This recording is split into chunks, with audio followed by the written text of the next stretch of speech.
Alright, so today's project is to turn this gas go-kart that I have that you've seen in previous videos, and I wanted to see if I could scrape up some parts that I just had laying around and turn it into an electric go-kart that was actually functional and powerful enough to push me around.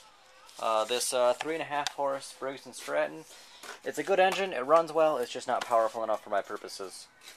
I mean, maybe if I put a clutch on and chain drive or something, maybe, but right now it's got the pulley on there for a belt drive, and that just wasn't getting me where I needed.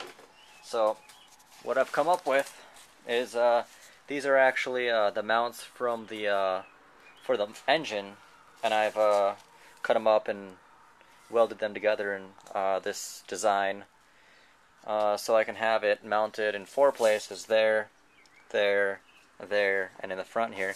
Now it's actually not bolted down right now. This one's the only one that's actually decently tight.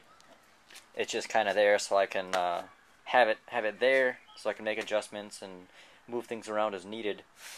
But from that, I've actually welded on another piece of, it's like a shelf, one of those things you would put shelves up with, a little angle there, and then some other stuff on that to actually give it some more support so it wasn't bending around or anything. This, if you can see it down there, there it is. I got actually 2 pieces of the shelf angle that actually go on each side of that. So this bolts right in the middle of it. So as you can see, when I try to move this, the whole cart moves with it. So that's actually very, very stable just on that one point there. The batteries have a whole ton of room to put back there and mount and wire up and whatever. And I got the steering and all the rest of that crap. But I'm going to show you guys it actually is functional. This motor is, I actually rebuilt this motor from, I have a couple of the same style of motors, and I had one that was going out, so I just took a couple parts from this and that and put that together. And this is actually a sprocket from a single-speed bicycle hub that I've actually welded on top of the mini bike sprocket that would be in that motor. Let's see if I have another one sitting here somewhere. Shredded. Yeah, I put it back in there. So you can see how small those teeth are in there. If I can, I don't know, it's kind of hard to see. But anyways, here was the chain. Here's a chain that would fit on that sprocket. And if we compare it to let's say this chain that's already on here, you can see how much of a size difference there is. And bicycle sprockets are a dime a dozen, and you can just tear them off anything, really.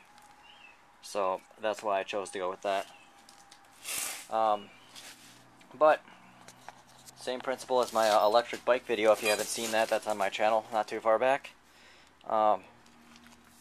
This is actually going to be the tensioner for this is actually going to be spring loaded.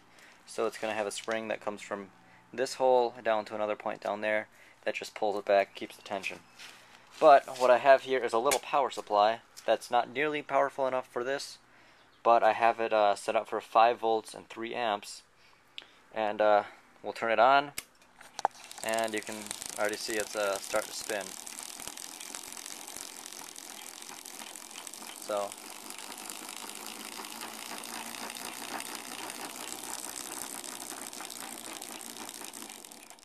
So that works. It just needs a bit more power behind it, so I need to get some 12-volt batteries to plop in the back here, and then wire up some controls up there. But that's it. That's probably one of the simplest electric go-karts I've ever made.